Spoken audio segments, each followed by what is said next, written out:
Hello everyone and welcome to another episode of Xaereth Prevails, a Grand Arena story. Today's an interesting one, folks. The original live stream was like over 2 hours, so I didn't want to subject you guys to that. But if you want to watch that, it's actually going to be in the video description, linked. You can watch the full thing, and it's a pretty good watch, in my opinion. It's a really intense match, very, very close in score. I'm not going to tell you guys what the end result was. You guys can find that on your own. But if you want to catch the full uncut live stream, please follow that link. And otherwise, I hope you enjoy this match. It was certainly intense, so enjoy. Alright, so I want to start by giving a huge shout out to my patrons. You guys are the real MVPs. Even though Kevin Durant has claimed that his mom is actually the real MVP, I think you guys are. All of you. Especially Orig. So, yeah, you guys can tell why, I'm sure. So, I don't know, I'm going to keep that in this audio reel, but let's do it. Let's keep it. So, anyways, my opponent's name is Ham Sandwich, and I didn't actually make a name mockery in my stream. I have no idea why. That seems like an egregious mistake. But I... Have you guys ever heard that phrase? Like, I would trade such and such player, like on a sports team, for another player on a sports team. Like I'd trade this guy for like a ham sandwich or something like that. Like it basically devalues ham sandwiches. It's like I would give like my worst sandwich to that person, which I think is ludicrous actually, because like back in the days of the Spanish Inquisition, they used to use ham as a way to prove that they were good Catholics, because the Inquisition was trying to root out all of the Muslims and Jews, which, for the record, I have no issues with. So, I love them all, but the crazy Spanish government at the time was just trying to keep everyone as Catholic as possible. And so both the Jews and the Muslims would refuse to eat ham because it was an unclean meat, according to their beliefs. And so therefore, if you were a good Catholic, you would eat all the ham you could get your hands on, because that was the thing that actually proved that you were a good Catholic. And so that's kind of like still the Spanish national identity. Like, not crazy Catholic lynching people folks, but it's like ham is everything. Like, they have ham potato chips and everything. And so I'm going to choose to believe that my opponent strongly aligns with the values of the Spanish back in, the 1400s, rather than like the American devaluation of ham and the sandwiches there, that they use even to degrade like what kind of player a person is. Like, he's so bad that I would only trade my worst sandwich. I think that's crazy. The other thing that's crazy is that I'm actually going to keep this audio reel in here, despite that whole thing having nothing to do with Galaxy of Heroes. So I hope you enjoyed your history lesson, and you're welcome. Let's talk about the game now. So, looking at relics, my opponent and I are very closely matched. It's really, I would say that we're as close to equal as you can expect. So that's good. I do have 20 more Zetas, which is significant. That's 20% more than my opponent's, approximately. He does have 2 Galactic Legends. Both of them have ultimates, and that is an enormous advantage in 3v3. In 5v5, I would argue that it's not as much of an advantage, at least if you know your off-meta counters, but it is very difficult to deal with 2 of them in 3v3, as I've made a big deal of recently. However, I do have more gear 13 as well. I have 14 more gear 13, and yeah, we both have Rose Tico at gear 13. God help us all. So that's interesting. Not really. And I do have an advantage in mods in terms of like high-end speed mods. It's pretty interesting. I have more plus 20 and plus 25, and then my opponent has like way more plus 15. Well, I say that with emphasis. Like he does have more plus 15, and then I regain the advantage in plus 10. I would say that our mods are decently close. I definitely have an advantage, but he does make up for some of that advantage in his plus 15s. Like, we're not as far apart as you might think by just looking at the plus 20s. So overall, I would say I have some advantages. He has the one that, in my opinion, like, my mind is fixated on this one huge advantage that he has with the double Galactic Legends, but I'll let you guys decide for yourselves, I suppose. I'll allow you to decide for yourselves. So let's actually get to the match now.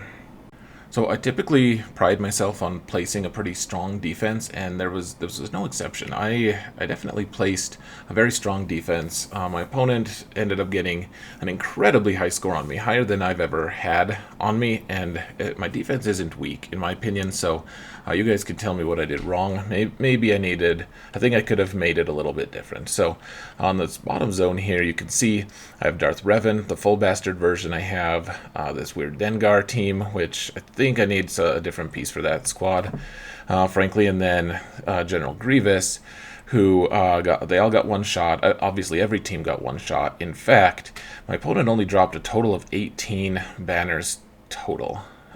So he did very well against me, and the frustrating thing is, now that I have seen the Grand Arena history, he actually just used Supreme Leader Kylo to one-shot my Darth Revan squad, and not just one-shot, he soloed it for 55 banners, and that just it's not awesome. It's not my favorite thing. My very strongest squad on defense, and he just got it for free, basically. And I think I could have actually, if I just saved that squad and made him use it on a lesser trade, that probably would have been wiser. But as it stands, I failed on that count. And in the back here, you can see that he soloed, or he one-shot all of my other teams. They're all pretty decent teams. I think if I placed Padme somewhere to go alongside the Geonosians, I think that's like the power combo, because people want to use Traya on both of those, and they can only use it on one, obviously. On the top, we have Mother Talzin and Jedi Training Rey. We have all these different pretty decent squads. All of them got one shot, and yeah, he was very efficient, so good props to my opponent. And anyways, let's look at his defenses real quick.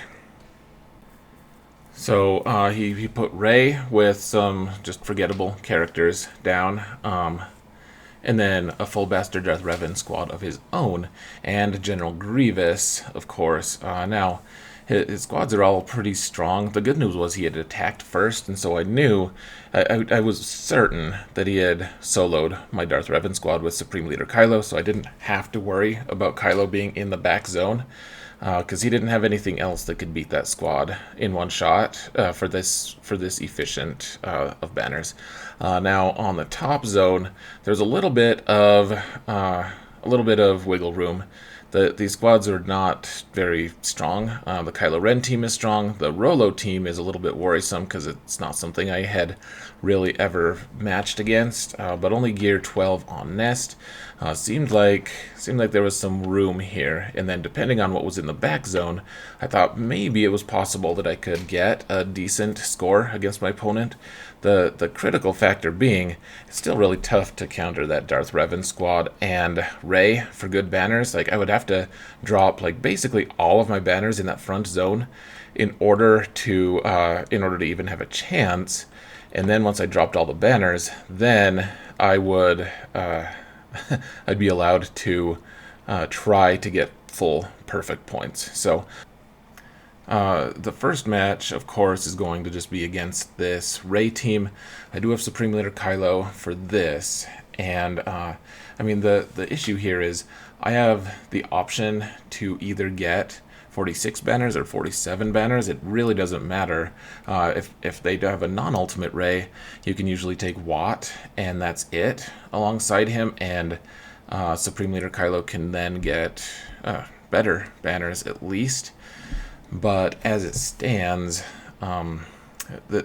this is an ultimate Rey, and even though the characters next to her are pretty garbage, this is what the Supreme Leader Kylo counter looks like. So on the side here, you want to stun L3, who's only gear 12.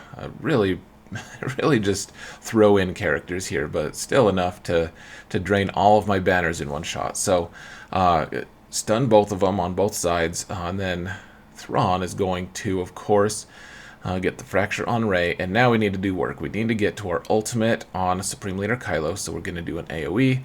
We're going to try to kill these guys on the side if we possibly can. I did manage to call an assist and just take out Barriss without triggering the protection, so that was nice. And now Thrawn is able to hand the turn meter over to Kylo. And I think I went for a basic here, because if you go for a basic against Rey, you can get more hits, and that charges your ultimate ability a little bit more. And I'm just considering it. I'm talking about it clearly. So I went for the basic, got a couple charges on my ultimate. My ultimate is ready now, and for when Rey gets ready for hers. And now I did my AoE to charge up my stats a little bit more, and may as well charge more stats before she pops her ultimate. And really, so the question was, like, I could pop my ultimate right here with Hux. I could also just wait until it was over. So because Rey's ultimate actually just spreads the damage, and so half of it goes into Kylo, half of it goes into Hux, and Hux is going to die regardless, but Kylo can usually survive. So the debate was, should I pop my ultimate now, which if he was solo, if he was all alone, absolutely pop it, but because Hux is still alive, I figured may as well just keep going. So Rey does her thing and kills Hux as predicted. And now I decided to just hang on to my ultimate for a little bit, just because if I could have charged it up to 90 or to 100, then I would have had multiple turns to be able to deal with Rey. But as it stood, I did pop it right when I did. I used the middle attack, the poke attack, just because it doesn't miss, and I didn't want to have some kind of huge mishap where a 2% evasion actually went through. So 47 banners is rough because, as I said before, my opponent only dropped 18 total in totality, and I had just dropped 7, 8 even. 8 banners is huge. Maybe that's just 7. I'm bad at math. So I beat Rey, and that was great. Now I needed to beat Darth Revan, and I didn't have my own Darth Revan on hand. And as you all probably know, Darth Revan is very difficult to shift in 3v3, and this Darth Revan was well modded. These guys all have decent relics, and so I'd been debating, and you can see in the full stream, I was debating whether I should just take the Luke squad with Grandmaster Yoda and Baze, or if I should use Luke with General Skywalker and Baze. My testing had shown that almost always, if you take Skywalker with the team, then you're going to get the win, but with Hermit Yoda, it's way more like 50-50, or maybe it's like 60-40, but it's definitely not as sure of a thing. And I needed one-shots here. The top zone was not very good. I suspected that my opponent's back zone was also not that great. And so I didn't necessarily need General Skywalker against other teams. Now this composition is pretty important to note that I have Baze in there simply because he is a pre-taunt, and I don't want fear on General Skywalker immediately. So what happens is Darth Revan fears Baze and whoever Baze's leader is, but Luke is immune to fear. So now Luke is able to get a turn here, and he can call all of the Jedi, which, General Skywalker is obviously a Jedi, and immediately, so they all have the big buff. Now I forget what the name of it is, but you get the big buff on Luke, and you get it on Anakin, and that primes them to counterattack every time.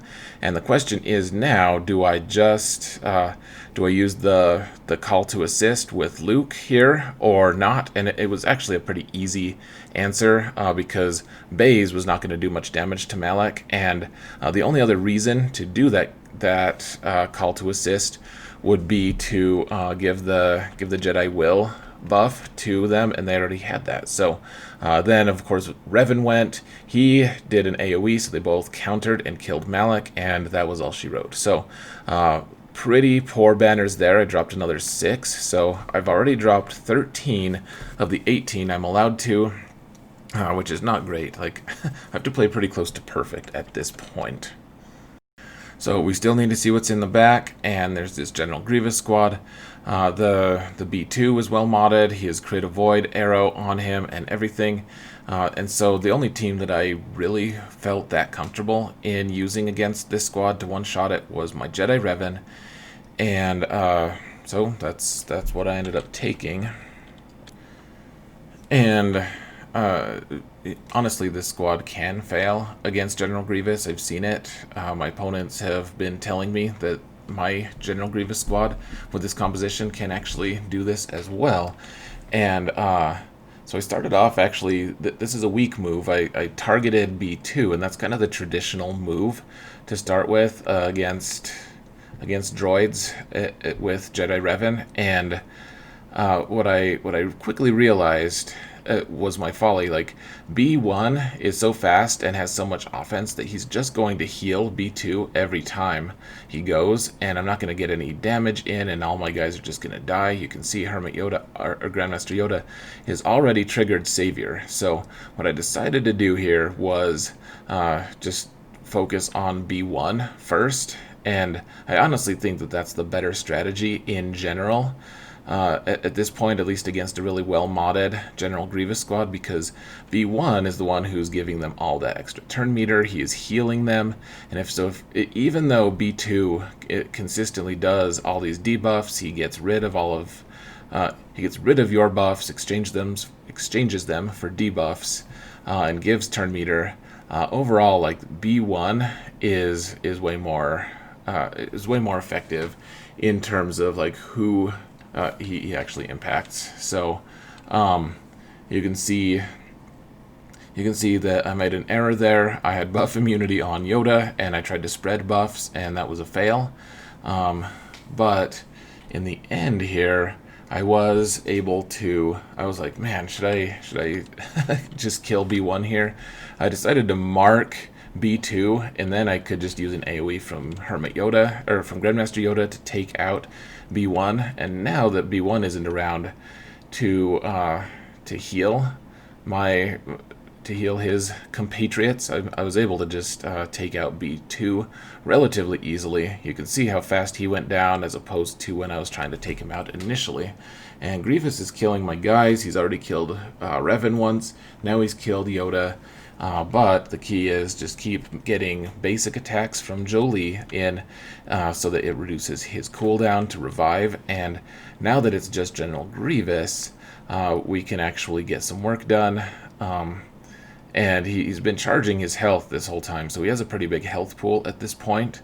But we can actually still do enough damage to overcome that. At least that's the hope. And indeed, it did work. Only 51 banners here, though. So dropped a total of 13 from the previous two. Dropped 3 from this one, for a total of 16, and my opponent only dropped 18. So at this point, I can drop 2 banners and get a tie. So I have to play like perfectly to get a tie. I would win the tie, however. So drop 2 banners, and that's it. It seems like a little bit of a tall order, frankly. The back zone wasn't super strong. Did have a lot of relics in it though, and like I said, I can't afford to drop any banners, right? So let's see what I did. So this team in the back with Finn, and Poe. This is the same team I run on my defense a lot of times, and so the best method to take this team out, and the chat was actually telling me I was doing it wrong or something. I don't remember now, but you want to take Commander Luke here with Han and Chewie, and here I'm scrolling way down when Chewie's like one of the top characters actually in terms of GP, and so Commander Luke can control this team really well, and so you need to target Hero Finn first, and then you see the turn meter on Poe. He's going to go next after Luke, so I decided I would shift stances with Luke and just take out Finn because Chewie was going to assist, and I didn't actually kill him, but then once his stance was shifted, I was able to take out all turn meter from Poe, so that was helpful. Then I stunned Finn, and now with Han, because we can take 2 turns simultaneously, I did the big shot with him against the weakened fellow, and then I was able to use the call to assist, or the buffing move to assist for Chewie to take out Finn, and then I was able to take out the other Finn. I don't know, you guys saw what happened. So I got 54, so thank Jesus for that, because that I needed that. You have to have 54s on every single match, so happy enough to get that, and let's see what's next. So I debated for a while on what team I wanted to solo with Nest, and I eventually landed on Phasma with First Order Stormtrooper and the TIE Pilot, because if I could use Nest to solo a team, I could get 55 banners, and 55 obviously is better than 54, and that's better than perfect, so that would actually give me a +1, so that I could then drop another 3 banners total. So I needed Nest to solo something. That was very important here to the process, and so I'm gonna drag Nest into it. And this squad, I mean, I've done it a few times. This is a pretty easy 55 in general. What gets bad is if you take Kira or something as well, you drop 3 banners, so you end up getting like 52 in that case. But you don't need Kira, you just need Nest. She just does all of the assists and just eventually kills them all. You want to kill that TIE Pilot first, because he's the one who can potentially stun you or do enough damage to kill you. But this is a Relic 7 Nest, and probably just not going to happen. And my tenacity, I did check beforehand, my tenacity was high enough that the TIE Pilot actually couldn't stun me, because he didn't have a high enough potency. So 55 banners there, and that was huge. So now we're operating at a +3. If I can get perfect banners all the way through, including 66 in ships, then I can win by 3. Is all. So not much margin for error at all here, but at least I got another win, and there's only 6 more teams remaining plus ships, so totally doable, right? Alright, so I realize you guys didn't get to see the squad I'm going to jump in against. I'm using Kylo Ren Unmasked with Watt here. They have their own Kylo, along with First Order Executioner and Red Trooper, and of course we need 54 here, so we've got Watt. We're trying to get 54, as I said. Their Kylo went first and stunned me. Not a big deal, because we have the weapons tech, and I wanted to stun Red Trooper, because Red Trooper can assist, he can do a lot of damage and steal banners, and that is one thing we really, really want to avoid. So we're going to try to focus Red Trooper down first, because if I kill anyone else first, then Red Trooper is going to dispel all of his debuffs and then shoot me with his AoE, and that is probably going to spell doom for this entire fight. So killed Red Trooper. He doesn't have many hit points anyways, and now if we can just take out this First Order Executioner, then we already have a decent number of a decent health and protection level. So hopefully we're just going to be able to keep doing that, or be able to take him out rather, and maintain those high levels. So I did actually manage to almost take out Executioner with Fox, and then of course Kylo Ren Unmasked taunted. So I did a hit on him, dispelled, and took him out. So I got another 54, and we're one step closer to being able to beat my opponent's teams, despite our somewhat shaky start. Now, you guys saw that Rebel Officer Leia squad with Turret and Baze. They're all gear 12. Decided I wanted to take Bastila here with Wampa, and the idea is Bastila lead. She'll be able to. She was faster than all of these guys. I checked. She was able to feed turn meter to Wampa and give all those buffs to him. Of course, they got dispelled immediately by Baze. But Wampa was able then to use his big hit, so he gets undispellable protection up. And now, if we could just take these guys out before his protection runs out, I have a huge amount of bonus protection on both of them. And Wampa does double damage against rebels. So this was over pretty quick. He's Relic 3. The rebels are just gear 12, and they died like the dogs they are. So got 55 there, and now I'm suddenly at a +5 in total against my opponent. I can drop 5 and still win, which is still not great, but things are looking up a little bit. So I debated for a long time after that. I had my Traya squad. I have a bunch of squads remaining, and I was going to take my Traya squad up against that Kira squad with Nest, and in the end, I couldn't decide what I wanted to do. Like, I'm trying to undersize things where I can, and when I looked at things a little closer, I decided my bounty hunters, whereas they can usually kill a lot of squads, they were down. I was down to just a few squads that I really wanted to use them on, and so instead of trying to take out that Nest team, I went for this Resistance team instead. And what I'm trying to do here, I'm trying to decide, should I do my taunt and then try to take out Rey, or should I just try to stun her right away?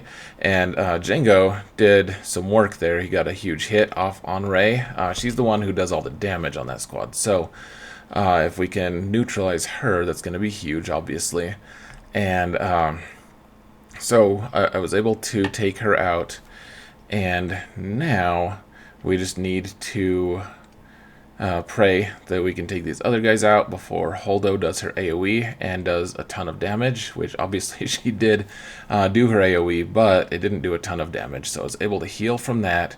And now if I can just maintain my current health levels, then I can potentially just win the match. So I did just do a normal hit with Boba. I didn't want to dispel the stun on Holdo and have her potentially steal some banners. So 54 on that squad, and we're rolling. I'm still at +5 to be able to win. So if I can maintain this perfect score throughout the rest of the squads, then I can actually just get a 61 in ships and get a tie. It sounds ludicrous to say that, like like perfect scores so far, other than that first zone. So we still do have 3 squads to go. So yeah, let's see if I can actually pull it off though.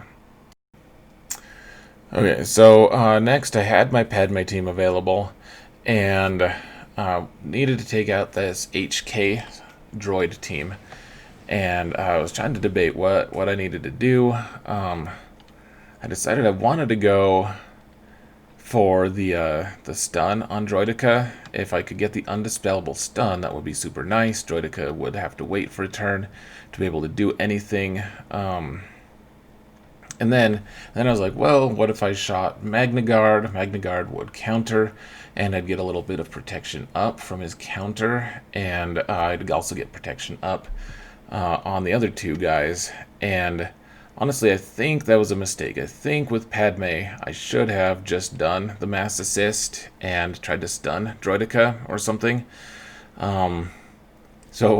Once he rolled up with his damage immunity, I did save my AoE. I had the presence of mind to save my AoE to from Anakin to be able to dispel that. But in the interim, you can see that my protection levels are still not great. I did manage to dispel Droidica there. Then he dodged and did damage to Padme. Actually, he didn't take out all of my bonus protection, though, so that was good. Killed Magna Guard, and now the question is, can we kill Droidica? We can. HK, of course, did his big shot, or at least a big shot, and put actual damage onto Anakin, and I got 53. So 53 is still decent, but at the same time, like, I'm down to +4 at this point, and I still have 2 squads plus ships to go. It's looking more and more difficult, frankly. So I decided to go with this Palpatine, Vader, and Red Trooper against the Kira squad with the veterans. And there's a lot of dangers here because Kira has an AoE, which you don't want her to use on you because I don't have any way to regrow protection here. This is a huge risk. This could seriously set me back. We're at +4 right now, but if she uses her AoE, or if Veteran Han uses his AoE, then things can get really dicey really fast. So I did my AoE with Vader here, and what I'm trying to do is, if I can just take out one of these guys, I need to take out someone who isn't Chewie. Honestly, like, I need to take someone out that isn't Chewie, because Chewie, if I take out Chewie first, then Han is going to immediately do his AoE, and he's going to cost me 3 banners. So I'm trying to decide, if I kill Kira here, then I couldn't remember if the veterans would immediately get their bonus turns for killing Kira, or if that was just a resistance lead. And so I'm debating here, and I'm just trying to think. So it did ability block to Veteran Chewie, and you can see Red Trooper is assisting every time I'm hitting under Murderous Mayhem. So the hope is here I can just do my Saber Toss, and Red Trooper will be able to just kill Han with his assist, but barely went off of that. Again, Han barely survived, and so far he's only assisted against my, or rather countered against my Vader, so I'm doing a little bit better at that at least. And then for some reason I targeted Veteran Chewie. Oh, I think because I didn't want to get the kill, or rather the counter on the Sith Trooper. In the end, I accidentally killed Chewie, and Han did his AoE, and it cost me 3 banners, and huge fiasco. So we're now at +1. So that's all. If I get 54 and I get like 65 in ships, then I'll tie and get the win. But that's looking like a tall order at this point. So all that stands in my way here is this triple Zeta Newt team. Newt with Dooku and Nest. They're only gear 12, and it's like normally I could just take Scion and Nihilus and Traya and just destroy this team, and I would only get 51 or 52 banners, but I would still basically be guaranteed a win. And that's really not an option. Like, getting 66 in fleet is just so hard. It's really tough. Even if he has Malevolence in the back, which he probably did, I needed to try to find some kind of edge. So here I've got Traya and Scion, and I decided I probably, because they're only gear 12, I can probably just use these two and not Nihilus. Nihilus, of course, is nice. Guarantee to kill Nest, but I can't afford that at this point. So, Traya, if she takes any damage at all, she will eventually just cost me she'll cost me a banner for protection. But Scion has the ability to potentially at least regrow his protection and get me, so I could potentially get 54 here. that's the goal. Almost took out Dooku with Traya there. And of course, all these stuns from Dooku seem scary and problematic, but really, Traya just dispels them anyways, so it's not a big deal. I am paying off my extortion here, and I did manage to kill Dooku without too much effort. I wanted to do a big hit on Nest with her protection there because she can't regrow her protection. So regardless, she's isolated, so she's not going to be countering.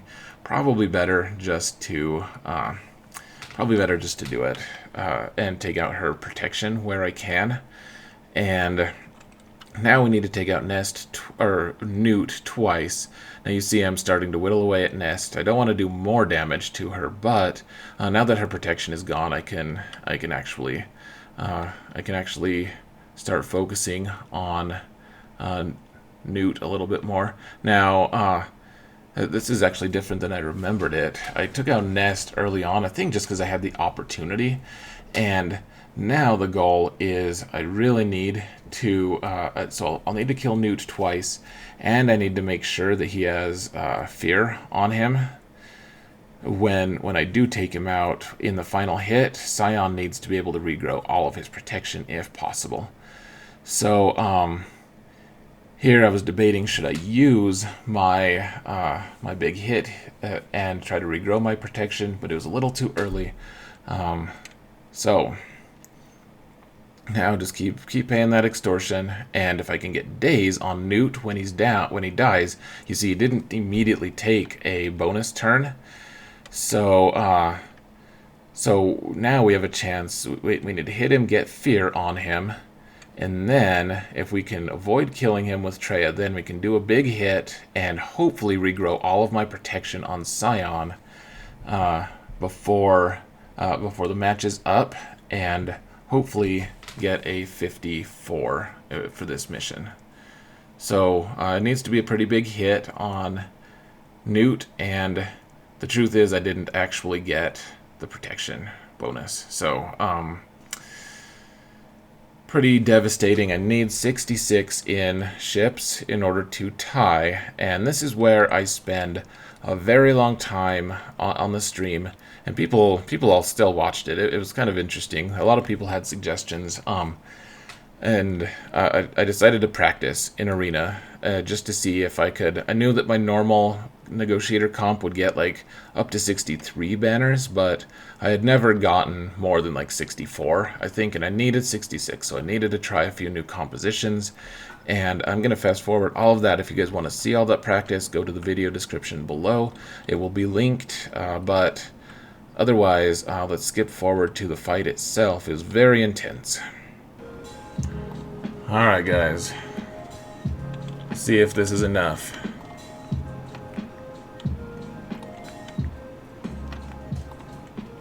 Okay, so we want Houndstooth.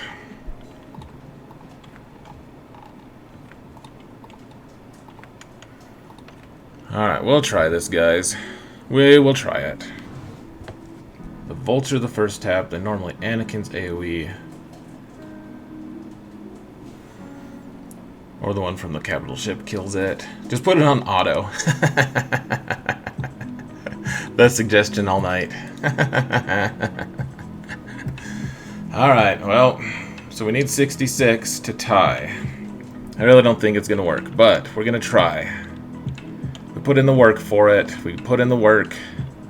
Come back. My wife always tells me this, but especially when I used to play a different game competitively before I left the house, she'd say, "Come back with your shield or on it."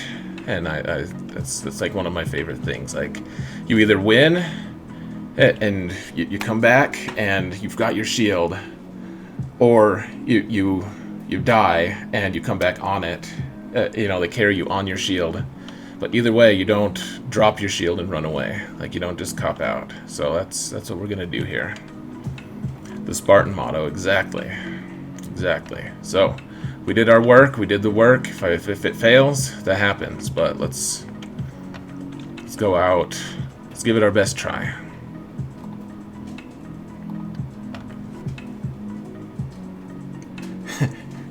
And that's also true. In quiz, drop banners in its deranged vault. Yep, absolutely, 100%. Okay, so, kill the vulture droid, you say. Close. I don't think this AoE is going to do it, though.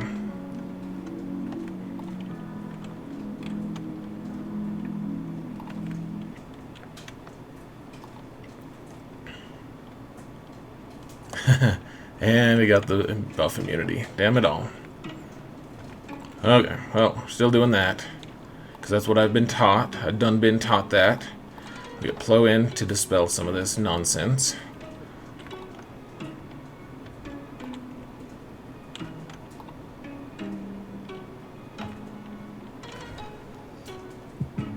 Whoa, Gauntlet. Did not see that coming. I have no idea what that means for me.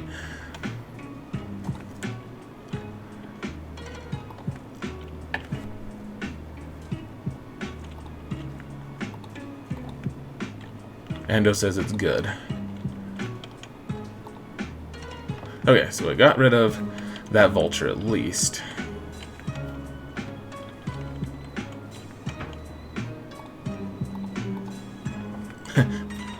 Forsu says, that's a surprise. Absolutely agreed. No idea where that came from. Alright, we're trying to kill this guy here.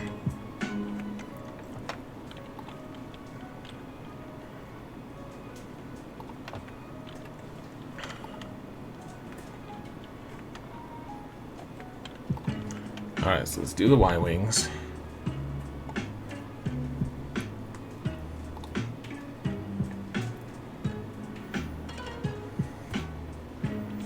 Alright, so she has a debuff. Let's kill Sunfac. He's an annoying bastard. Hyena Bomber will be close to dying from these bombs, actually.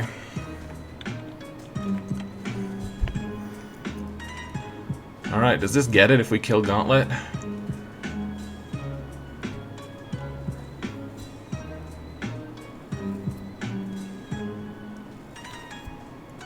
That's the question. Does this get it if we kill Gauntlet?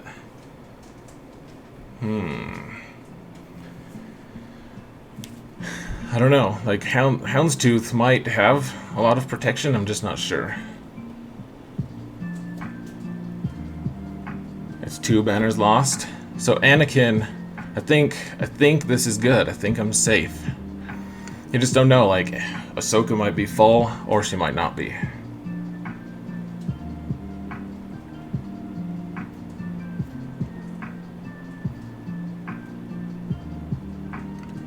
I think Anakin will get full health, I think.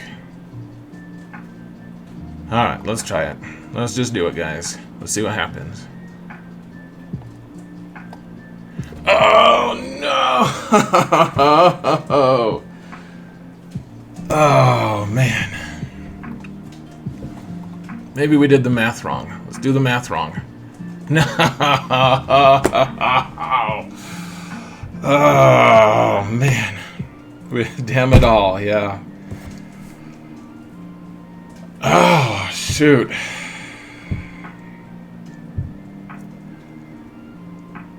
Oh, jeez. That is so disappointing, guys. Oh, man. So close.